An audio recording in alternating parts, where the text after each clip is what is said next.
विठ्ठल विठ्ठल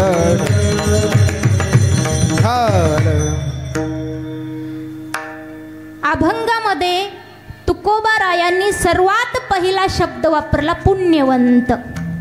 पुण्यवंत व्हावे घेता सज्जनांची नावे. मग या ठिकाणी एक शंका उत्पन्न होते की तुकोबारायांनी पुण्यवंत शब्द का वापरला. तुकोबारायांनी या ठिकाणी पुण्यवान शब्द सुद्धा वापरायला पाहिजे होता. पुण्यवान शब्द का नाही आला. पुण्यवान आणि पुण्यवंत या दोन्हीमध्ये काय फरक आहे.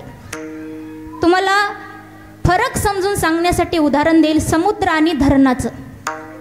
धरण ही माहीत आहे तुम्हाला, समुद्र ही माहीत आहे. तर धरण जर एखाद्या गावी असेल तर धरण कसं आहे. धरण जलवान आहे का जलवंत आहे. धरण आहे जलवान.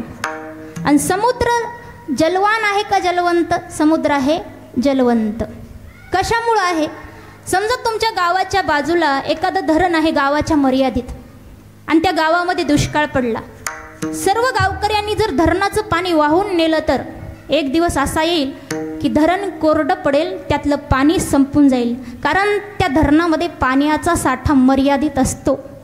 म्हणून धरण कसं आहे जलवान आहे.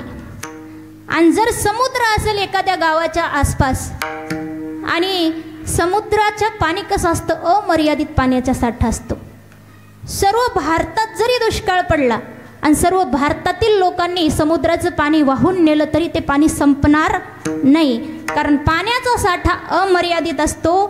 अगदी त्याचप्रमाणे ज्या माणसाच्या जीवनामध्ये पुण्याचा साठा मर्यादित आहे म्हणजे अर्ध पाप आहे आणि अर्ध पुण्य आहे त्यांना पुण्यवान म्हणायचं.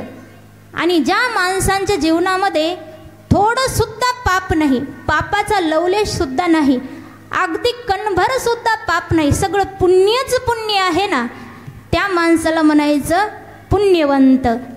म्हणून जर पुण्यवान आणि पुण्यवंत दोघांमध्ये जर कोण श्रेष्ठ असा प्रश्न केला तर त्याचं उत्तर आहे पुण्यवंत श्रेष्ठ असतो. म्हणून तुकोबारायांनी पुण्यवंत शब्द वापरला. विठ्ठल विठ्ठल विठ्ठल विठ्ठल विठ्ठल विठ्ठल विठ्ठल विठ्ठल. मानवी जीवन जगत असताना माणूस जास्तीत जास्त पुण्यवान बनू शकतो, पुण्यवंत मात्र कोणी होत नाही. बरं पुण्यवान होऊन जास्त फायदा सुद्धा नाही. म्हणून बसलेले सर्व ध्यानपूर्वक ऐका. जीवनामध्ये तुमच्या पुण्यवंत बनण्याचा प्रयत्न करा. पुण्यवान बनून काही सुद्धा फायदा नाही. तुम्ही पुण्यवान बनलात तर फायदा एकच आहे फक्त, ते म्हणजे काय. पुण्यवान माणूस स्वर्गामध्ये जातो. मेल्यानंतर कुठे जातो. स्वर्गामध्ये जातो. पुण्यवानाला फक्त एवढाच फायदा आहे. पण स्वर्गामध्ये जाणं म्हणजे फार मोठी आनंदाची गोष्ट आहे असं नाही. स्वर्गामध्ये जाऊन सुद्धा कुठला लाभ होणार नाही. स्वर्ग म्हणजे काय तर थोडक्यामध्ये हल्लीच्या भाषेत सांगायचं एखादं मोठं 5 स्टार हॉटेल असतं ना, त्या हॉटेलमधील स्वर्गामध्ये काही फरक नाही. जसं हॉटेलमध्ये सगळ्या सुखसुविधा असतात तसं स्वर्गामध्येही सर्व सुखसुविधा आहेत. आपण हॉटेलमध्ये गेलो त्या ठिकाणी अनेक सुखसुविधा आहेत, पण त्याचा उपभोग घेण्यासाठी आपल्या खिशात काय असावं लागतं. पैसे असावे लागतात. आणि जर खिशामध्ये पैसे नसतील तर आपल्याला तिथं कोणी उभं सुद्धा राहू देणार नाही. खिशातले पैसे संपले की आपल्याला हॉटेलातून बाहेर हाकलून दिलं जातं. तसं स्वर्गामध्ये जायचं तर खात्यावर थोडंसं पुण्य पाहिजे. आणि स्वर्गात गेल्यानंतर आपण किती दिवस राहतो. फक्त थोडे दिवस. जोर पुण्य आहे. एकदा का पुण्य संपलं की वरून खाली ढकलून दिलं जातं. मग तो कोणीही असो बरं का. आपण साधारण जीव सोडा. इंद्र जरी असला, स्वर्गाचा राजा इंद्र जरी असला ना, त्यालाही पुण्य संपलं की खाली यावं लागतं, कुठल्याही जन्माला जावं लागतं. मग तया पुण्याची पाऊटी सरे, सवेची इंद्रपणाची उटी उत्तरे, आणि येऊ लागती माघारे मृत्यू लोका. म्हणून स्वर्गात जाणं काही एवढं लाभदायक नाही.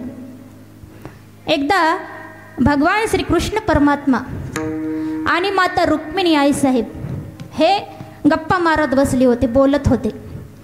बोलत असताना मध्येच कृष्ण परमात्मा थोडेसे हसले.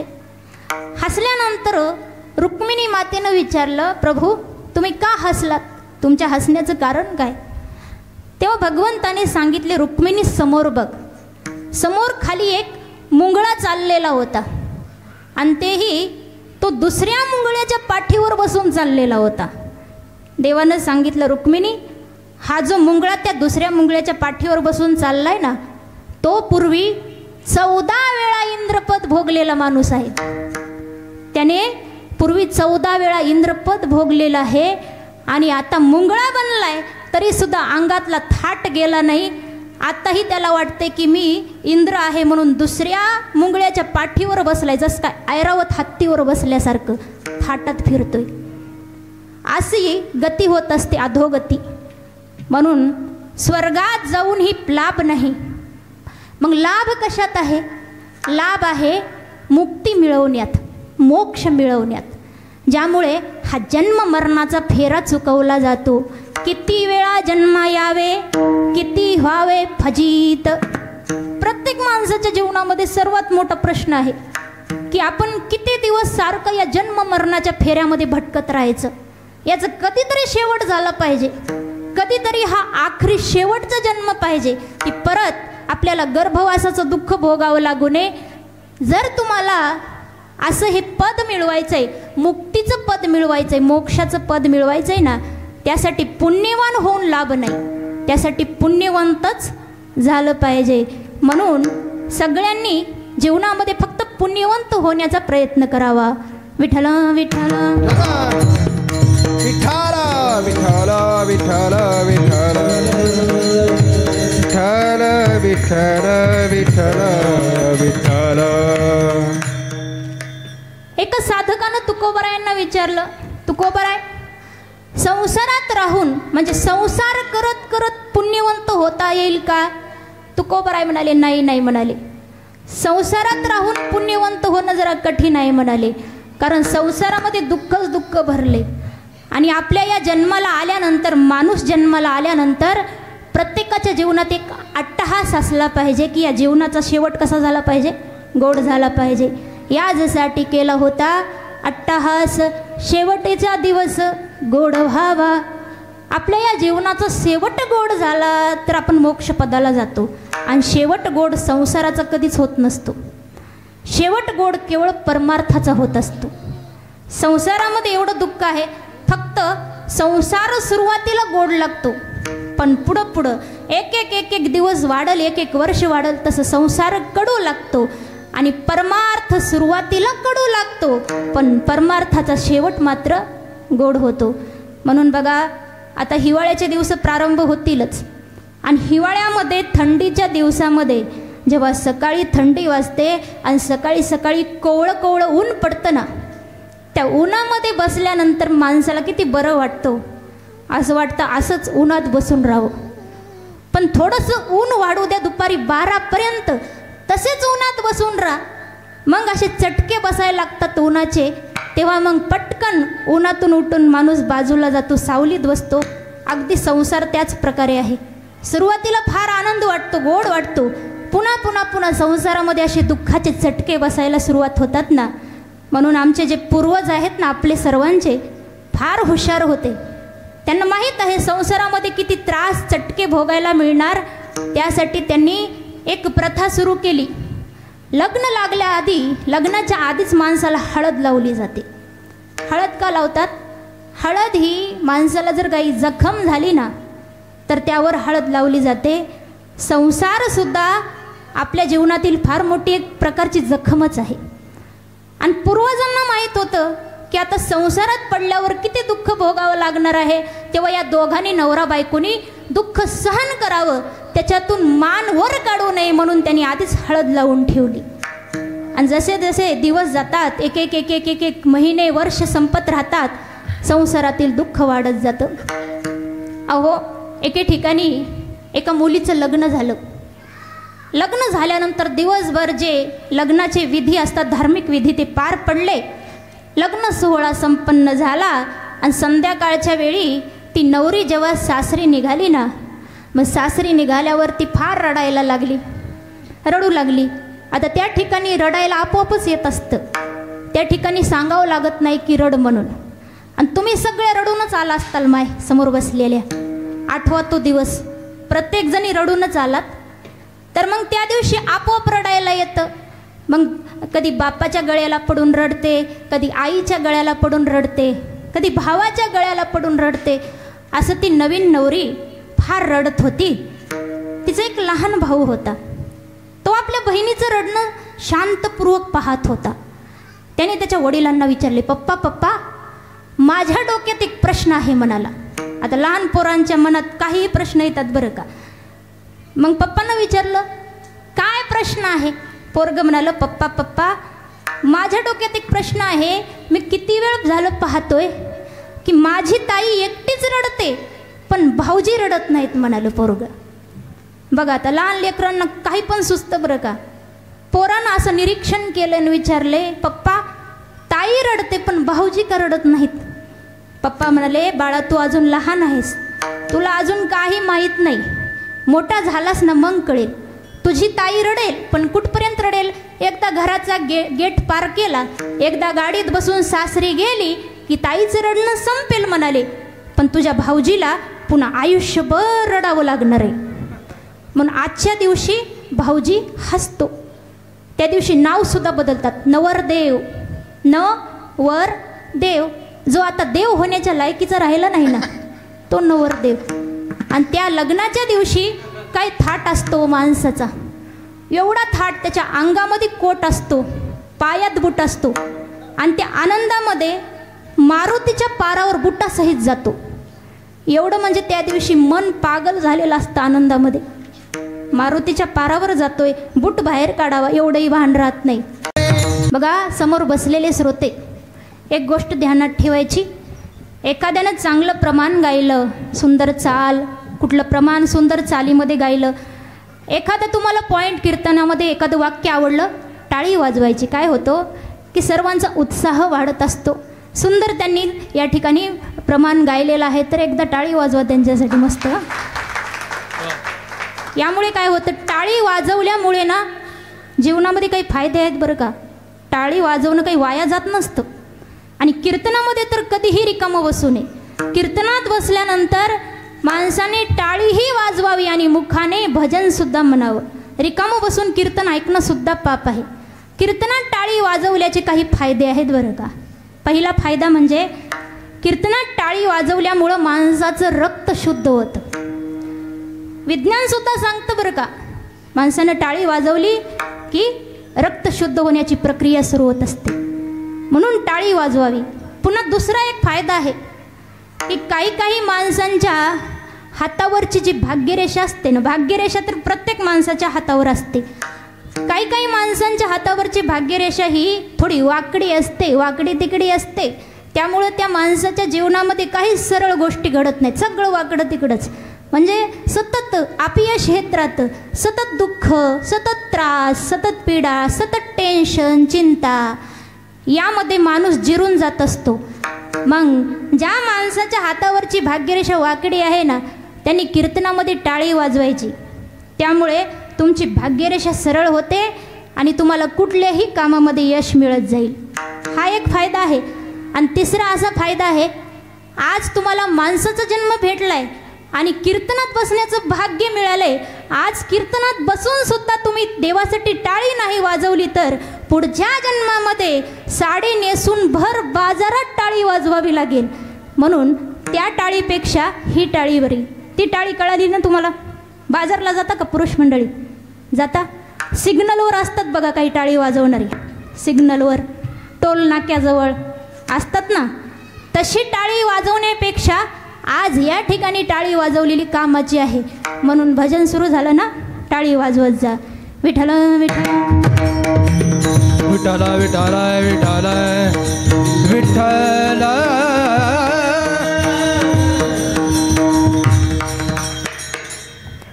तुकोबाराय फार या ठिकाणी अगदी सोपा उपाय सांगतात की तुम्हाला पुण्यवंत व्हायचंय ना तर काय करा, सज्जनांचं नाव घेत जा म्हणून सांगितलं. सज्जनांचं म्हणजे कोणाचं?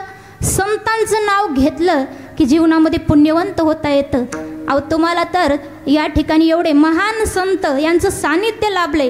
तुम्ही रोज संत गजानन म्हटल्यानंतर अहो सर्व पूर्वीच्या जन्माचेही पाप कटून जातील तुमचे. एवढं संतांच्या नामाची ताकद आहे. म्हणून संतांचं नाव घेतलं ना जीवनात पुण्यवंत होता येतं. पण आजकाल खरे संत बघायला मिळत नाहीत ना. आजकाल समस्या काय आहे की फक्त बोटावर मोजणे एवढे खरे संत उरले आहेत. जसे या ठिकाणी दुधा ब्रह्मपुरी गावामध्ये संत गजानन बाबा आहेत. असे फक्त फार थोडे खरे संत आहेत, वैराग्यवंत आहेत, ज्यांचा दिखावा नाही, ढोंग नाही, ज्यांचा संतपणा खरा आहे. असे फार थोडेसे साधू शिल्लक आहेत आज जगात. पण बाकी जगामध्ये सगळं ढोंग आज दिसतंय. आज फक्त एक पोट भरण्यासाठी संतपणाचं ढोंग घेऊन लोक फिरत आहेत की फक्त एक आपला उदरनिर्वाह चालावा, संसार. चोराचं नाक कापलं आणि चोर त्या ठिकाणी रघुपती राघव राजाराम म्हणून भजन करायला लागला, टाळी वाजून आनंदानं नाचायला लागला. लोक म्हणाले अरे काय झालं, याचं नाक कापलं म्हणून पागल झाला का काय. तो म्हणाला अरे राजाने माझ्यावर फार मोठा उपकार केला, माझं नाक कापलं, मला साक्षात रामप्रभूचं दर्शन होतंय. म्हणाला माझ्या पुढं साक्षात रामप्रभू उभे आहेत आणि मला दर्शन देत आहेत म्हणून आनंदानं नाचू लागला. पण त्या ठिकाणी लोक म्हणायला लागले असं कसं होऊ शकतं, नाक कापण्याचा आणि देवाच्या दर्शनाचा काय संबंध. तो चोर म्हणाला माझ्यावर विश्वास नसेल तू स्वतःचं नाक कापून बघ म्हणाला, विश्वास नसेल तू बघ म्हणाला. तेव्हा एक माणूस म्हणाला या जर उपायामुळं देव भेटत असेल, देव दिसणार असेल तर मग एकादशी करा, पंढरपूरची वारी करा. एवढं करण्यापेक्षा एकदा नाक कापून घ्यावं, देवाचं दर्शन मिळेल. म्हणून त्या माणसाने स्वतःचं नाक कापून घेतलं, भजन करायला लागलं. पण समोर रामही नाही, सीताही नाही, कोणीच नाही. ते चोराला म्हणायला लागला अरे राम सीता दिसत नाहीत. तो म्हणाला अरे बाबा आता तुझं नाक तर गेलं ना, नाक कापलंय, आता कशाला उरली सुरली इज्जत घालवतोस. देव दिसला म्हणून नाच. आता हा दुसरा सुद्धा तसं ढोंग करून नाचायला लागला, भजन करायला लागला, मला सुद्धा राम दिसले, मला सुद्धा राम दिसले. आता लोक म्हणायला लागले जेणेकरून याला सुद्धा देव दिसला म्हणजे खरं असलं पाहिजे. आता त्याचं पाहून तिसऱ्यानं नाक कापून घेतलं. आता त्यालाही वाटलंय आता नाही दिसला देव म्हणावं तर लोक म्हणतील की हा पापी आहे म्हणून याला नाही दिसला देव, म्हणून हा सुद्धा नाचायला लागला, देव दिसला, देव दिसला. असं करत अख्ख्या गावाने स्वतःचं नाक कापून घेतलं आणि सगळेच म्हणायला लागले मला पण देव दिसला, मला पण देव दिसला. शेवटी मग राजाचा जो प्रधान होता ना तो म्हणाला आता मीच का मागे राहू. त्यानं सुद्धा त्या ठिकाणी नाक कापून घेतला. आता स्वतः राजाला वाटतंय सगळ्या गावाने या ठिकाणी देवाचं दर्शन केलं आणि मी पापी असाच राहू का, मलाही देवाचं दर्शन झालं पाहिजे, मी तर गावचा राजा आहे. त्या ठिकाणी स्वतः राजाने सुद्धा स्वतःचं नाक कापलं. पाहतो तर काय देव तर दिसला नाही, पण आता इज्जत जाऊ नये म्हणून राजानंही ढोंग करायला सुरू केलं, मलाही देव दिसला, मलाही देव दिसला. तीच गती आता आहे की एका नकट्यानं सगळं गाव नकट केलं. हम नकटे तुम नकटे सब नकटों का मेला, एक मिल गया नाक वाला तो बन गया सबका चेला. तर असं असतं की एखादे ढोंगी साधू असे एखाद्या गावामध्ये जातात, भक्त जमवतात आणि त्या भक्तांना असे लुबाडून खातात आणि भक्तही त्या ढोंगीपणाला नादी लागून गुरुही नरकाला जातो आणि बाकी शिष्यसुद्धा नरकाला जातात. म्हणून अशा संतांचं नाव घेऊन काहीही फायदा नाही. त्यासाठी खरे संत असावेत. पण ते कसे ओळखावेत, ओळखणं फार कठीण आहे. आजकाल संतांची यादी फार मोठी आहे. काही संन्यासी आहेत, काही गोसावी आहेत, काही भगवा अंगावर धारण करतात, स्वतःला संन्यासी म्हणून घेतात. पण नुसतं भगवा अंगावर घातलं म्हणून तो संन्यासी होत नाही बरं का. कपडे भगवे घातलेत पण अंतकरणामध्ये काम, क्रोध, लोभ तसंच आहे. मग संन्यासी म्हणून काही फायदा आहे का. होऊनी संन्यासी भगवी लुगडी, वासना न सोडी विषयाची, वरी भगवा झाला नामे, अंतरी वेश केला कामे, त्याला म्हणू नये साधू. नुसतं जर भगवे कपडे घातले म्हणजे तो संन्यासी होत असेल ना, तर काही कुत्रे सुद्धा भगव्या रंगाचे असतात बरं का. आणि देवानं तर त्यांना निसर्गतच नैसर्गिकरित्या त्यांना भगवा रंग दिलाय. भगवे तरी श्वान सहज वेश त्याचा, तेथे अनुभवाचा काय पंथ. म्हणून नुसतं भगवे कपडे घातले म्हणून त्याला संन्याशी म्हणू नये. तर संन्याशी खरा कोण, संन्याशाची खरी व्याख्या काय, ते गीतेमध्ये आणि ज्ञानेश्वरीमध्ये वर्णन आले. माऊली ज्ञानोबराय वर्णन करतात की खरा संन्याशी कोण असतो. मी माझी ऐशी आठवण विसरले जयाचे अंतकरण, पार्था संन्याशी तो जाण निरंतर. खरा संन्याशी कोण, ज्याच्या अंतकरणात मी आणि मीपणाची भावना संपून गेलेली आहे. कुठल्याही प्रकारची आसक्ती नाही, मोह नाही, कुणाविषयी द्वेष नाही, त्याला म्हणावं संन्याशी. नाहीतर मग नुसतं भगवं घातलंय आणि लोकांना शिव्या देत आहे. आणि जो फक्त लोकांना लुबाडण्यासाठी जर संन्याशीपणाचं ढोंग करत असेल तर अशांच्या नादी कधीही लागू नये. विठ्ठल विठ्ठल विठ्ठल विठ्ठल विठ्ठल विठ्ठल विठ्ठल विठ्ठल विठ्ठल विठ्ठल. काही स्वतःला गोसावी म्हणून घेतात. गोसावी म्हणजे काय, गो म्हणजे इंद्रिय आणि स्वामी म्हणजे मालक. जो इंद्रियांचा स्वामी आहे ना त्याला म्हणायचं गोस्वामी.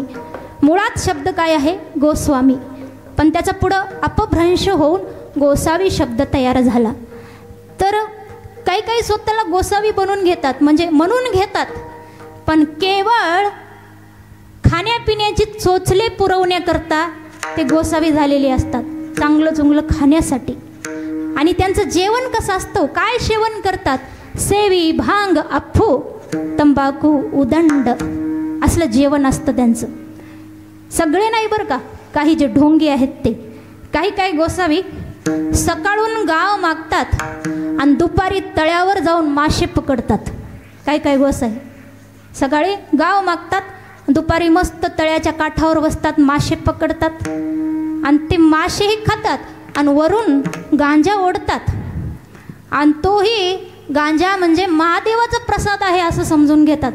विनाकारण महादेवांना बदनाम करतात. देवाच्या नावाखाली स्वतः नशा करतात, नाव देवाचं बदनाम करतात. तुम्ही बघा, असे ते 7-8 जण बसलेले असतात. गांजा सुरू करण्याच्या आधी महादेवाला प्रसाद म्हणजे नैवेद्य अर्पण करतात. काय म्हणतात, बम भोले टेकडी वाले कैलास के राजा, बम भोले टेकडी वाले कैलास के राजा, चिलीम भराया ताजा, दम मारो आजा. देवाला आमंत्रण देतात. हे असे काही लोक, मी काय म्हणते त्यांना विचारा, तुम्ही गांजा का ओढता, गांजाचं सेवन का करता. ते म्हणतात गांजा महादेवाला आवडतो, महादेवाचं प्रिय सेवन आहे, महादेवाला गांजा आवडतो म्हणून आम्ही महादेवाचे भक्त आहोत, त्यासाठी गांजाचं सेवन करतो. माझं म्हणणं असं आहे, महादेवाला गांजा आवडतो म्हणून गांजा ओढताना मग एक काम करा, महादेवांनी विष पिलं, विष पिऊन दाखवा कब्बर. अहो, देवाची बराबरीच करायची ना, प्रत्येक गोष्टीमध्ये करा. महादेवाने विष पिलं ना, तुम्ही पिऊन दाखवा. काही लोक असे महाभाग असतात ना की देवामध्ये चुका काढतात, देवाला नावं ठेवतात आणि देवाची बराबरी करतात. काही माणसं म्हणतात भगवान श्रीकृष्ण परमात्म्याने 16,108 बायका केल्या, मग आम्ही 2 केल्या तर काय बिघडलं म्हणतात. बघा ना, अरे तुमच्यामध्ये एक बायको सांभाळण्याचं सामर्थ्य नाही, एक बायको तुमच्या जीवाला ताप देते, 2 कधी सांभाळणार. पण देवाची बराबरी का करता. तुम्ही म्हणता कृष्णाने चोऱ्या केल्या तर आम्ही केली तर काय बिघडलं. अरे देवाची बराबरीच करायची तर मग भगवान श्रीकृष्ण परमात्म्यानेही विष पिलं. जेव्हा 8 दिवसाचे होते ना परमात्मा, तेव्हा पुतना राक्षसीन आली होती आणि देवाने विष पिलं. भगवान श्रीकृष्णाने कालिया नावाच्या नागाच्या डोक्यावर नाचले. तो कालिया नावाचा नाग एवढा विशाल होता, त्याला 100 फणे होते. देव त्याच्या डोक्यावर नाचले. आपल्यामध्ये आहे का एवढी हिंमत. आपण साधं सापाचं पिल्लू जर आज या ठिकाणी सापाचं पिल्लू कुठून निघालं तरी पब्लिक उठून लगेच बाहेर पळून जाईल, एवढं घाबरतो आपण सापाला. आणि देवाची बराबरी करतो. अहो, भगवंताने दावानल नावाचा अग्नी प्राशन केला, गिळून घेतला. आपल्याला साधा अगरबत्तीचा चटका बसला तर सहन होत नाही, लागलो देवाची बराबरी करायला. देवाने 7 कोसाचा गोवर्धन पर्वत उचलला. आपण एखादा 2 किलोचा दगड आपल्या करंगळीच्या नखावर असा उभा करू शकतो का? जसं देवाने गोवर्धन उचलला करंगळीच्या नखावर, तशी आपली हिंमत आहे का? अजिबात नाही. पण वाईट गोष्टी करतो आणि देवाचं नाव बदनाम करतो. तसं काही गोसावी म्हणतात महादेवाचं भक्षण आहे, महादेव गांजा ओढतात म्हणून असं देवाचं नाव बदनाम करून स्वतःची मौज मजा करून घेतात. ते खरे गोसावी नाहीत. त्यांच्या नादीसुद्धा लागू नये. असे गोसावी नावाला कलंक, आणि जे यांच्या नादी लागतात तेही अधोगतीला प्राप्त होतात. म्हणून संत खरे पाहायचे. ज्या संतांनी खरोखर जीवनामध्ये काम, क्रोध, लोभ काबीज केलेला आहे ना, की ज्यांनी आपल्या इंद्रियावर ताबा ठेवलेला आहे, ज्यांनी हे इंद्रिय आहेत ना यांचा स्वामी बनून संपूर्ण जगामध्ये ज्यांना फक्त चराचरामध्ये फक्त परमात्मा दिसतो, ज्यांचं कशावरही प्रेम नाही, फक्त देवावर प्रेम आहे, असे संत महात्मे आहेत ना, फार दुर्लभ आहे आणि फार मोठं भाग्याचं लक्षण आहे. पण संत भेटल्यानंतर ओळखायला लवकर येणार नाही. पुराणामध्ये बघा, भल्या भल्यांना संत ओळखायला नाही आले. पुराणात अनेक उदाहरणं आलेत. तुम्हाला 4-5 उदाहरणं सांगेल की पुराणात एका मुलाला आपला बाप संत आहे हे कळालं नाही. संत एकनाथ महाराजांचा मुलगा हरिपंडित, याला आपला पिता संत आहे हे समजलं नाही. पुराणामध्ये एका बापाला आपला मुलगा संत आहे हे समजलं नाही. त्याचं नाव हिरण्यकश्यप. हिरण्यकश्यपला आपला मुलगा प्रल्हाद संत आहे हे ओळखायला नाही आलं. पुराणामध्ये एका आईला आपला मुलगा संत आहे हे ओळखायला नाही आलं. रामायणामध्ये कैकेयीचा जो भरत आहे ना, कैकेयीला समजलं नाही, ओळखलं नाही की माझा मुलगा भरत संत आहे, म्हणून विचित्र असं मागणं मागून घेतलं. पुराणामध्ये एका भावाला आपला भाऊ संत आहे हे ओळखायला नाही आलं, तो म्हणजे रावण. रावणाला आपला भाऊ बिभीषण संत आहे हे समजलं नाही. असे अनेक उदाहरणं आहेत. एक उदाहरण तुम्हाला सांगेन, संत जनाबाई यांचं. संत जनाबाईची कीर्ती पूर्ण भारत देशामध्ये पसरली होती. मग संत कबीर नावाचे श्रेष्ठ संत होऊन गेले आपल्या या भारत देशामध्ये. संत कबीरांनी संत जनाबाईची कीर्ती ऐकली की संत जनाबाईला साक्षात पांडुरंग परमात्मा काम करू लागायचे. हो, संत जनाबाई संत नामदेव महाराजांच्या घरी दाशीचं काम करायच्या. आणि नामदेव महाराजांच्या घरामध्ये सगळे मिळून 14 माणसं होते. आणि त्या 14 माणसांचं सगळं काम, जेवण बनवणं असेल, धुणे असतील, भांडी असतील, सडा सारवण, सगळं काही. आणि त्या काळामध्ये ना, त्या काळामध्ये आताच्या जशा गिरण्या, चक्की आहेत ना दळण दळण्यासाठी, हे काही आधुनिक तंत्रज्ञान त्या काळात नव्हतं. म्हणून जात्यावर पीठ दळावं लागायचं, जात्यावर दळण करावं लागायचं. आणि संत जनाबाई रोज पहाटे उठून या 14 माणसांच्या स्वयंपाकासाठी रोज पहाटे उठून जात्यावर दळण करायच्या. आणि एवढा सारा लोड कामाचा, एवढं सारं काम पाहून आणि काम करत असताना सुद्धा सतत देवाचं चिंतन, तर पांडुरंग परमात्मा स्वतः मदतीला यायचे. जसं जनाबाई दळण दळायला बसायच्या जात्यावर ना, पांडुरंग परमात्मा ही यायचे, दळू लागायचे जनाबाईला. आणि जनाबाईनं दळत असताना ओव्या म्हणायच्या, सुंदर माझे जाते ग फिरते गरगरा, ओव्या गाऊ कौतुके तू एरे बा विठ्ठला, ओव्या गाऊ कौतुके तू एरे बा विठ्ठला. असं जनाबाईनं पुढं म्हटलं की पांडुरंगानंही पाठीमागं सेम असंच म्हणायचं, ओव्या गाऊ कौतुके तू एरे बा विठ्ठला. स्वतःच विठ्ठल आहे, तरीही जसं जनाबाईनं म्हटलंय ना तसं देवानं पाठीमागं म्हणायचं. काय अधिकार असेल व जनाबाईचा. पूर्वीच्या काळामध्ये प्रत्येक स्त्रिया या जात्यावर दळण करायच्या. आत्ताच्या नवीन ज्या सुना आहेत, नवीन मुली आहेत, त्यांना आता जात्यावरचं दळण माहीत नाही. आता जातं काय प्रकार आहे हेच माहीत नाही कोणाला. पूर्वीच्या स्त्रियासुद्धा दळण करायच्या आणि ओव्या गायच्या. आताच्या महिलांना ओवीच गाता येत नाही. एकदा मी कीर्तनाला गेले होते, त्या घरामध्ये 2 म्हाताऱ्या होत्या. तिथं सहज मुक्काम पडला, एक दिवस राहिले. त्या 2 म्हाताऱ्या जात्यावर काहीतरी दळत होत्या आणि जुन्या म्हाताऱ्या होत्या.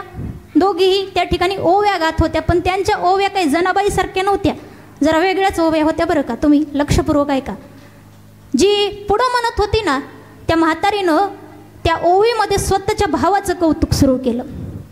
ती म्हणायला लागली, हल्लीच्या ग काळामध्ये शेती करायला ट्रॅक्टर, हल्लीच्या ग काळामध्ये शेती करायला ट्रॅक्टर, माझा ग बंधुराज मुंबईचा ग डॉक्टर. काय म्हणायला लागली, माझा भाऊ मुंबईचा डॉक्टर आहे.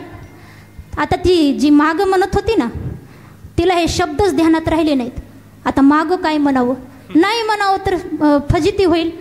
पण तीही अशी डोकेबाज होती. तिनं म्हणायला लागली, जिधर जिधर तेरा भाई उधर उधर मेरा भाई, जिधर जिधर तेरा भाई उधर उधर मेरा भाई. म्हणजे तुझा भाऊ डॉक्टर आहे ना, माझा भाऊ सुद्धा डॉक्टर. महिला जास्त करून ओव्या गाताना माहेरचंच कौतुक करत असतात. मग म्हातारी पुन्हा दुसरी ओवी म्हणायला लागली, लिंबाच्या झाडाखाली लिंबोळ्या पसरल्या, लिंबाच्या झाडाखाली लिंबोळ्या पसरल्या, भावाला झाल्या लेकी अन बहिणी विसरल्या. थोडंसं गारानंही काढलं तिनं, भावाला लेकी झाल्या की भाऊ आम्हाला विसरून गेला. मग आता भावाचं गरानं हिनं लावलं की दुसरीनं सुद्धा भावाचं गरानं सुरू केलं.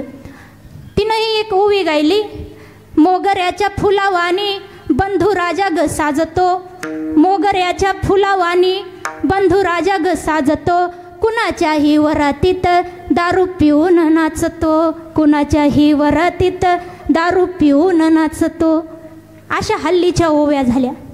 पण जनाबाईच्या ओव्या काय असल्या होत्या का? नाही, ज्यामध्ये फक्त पांडुरंगाचं चिंतन.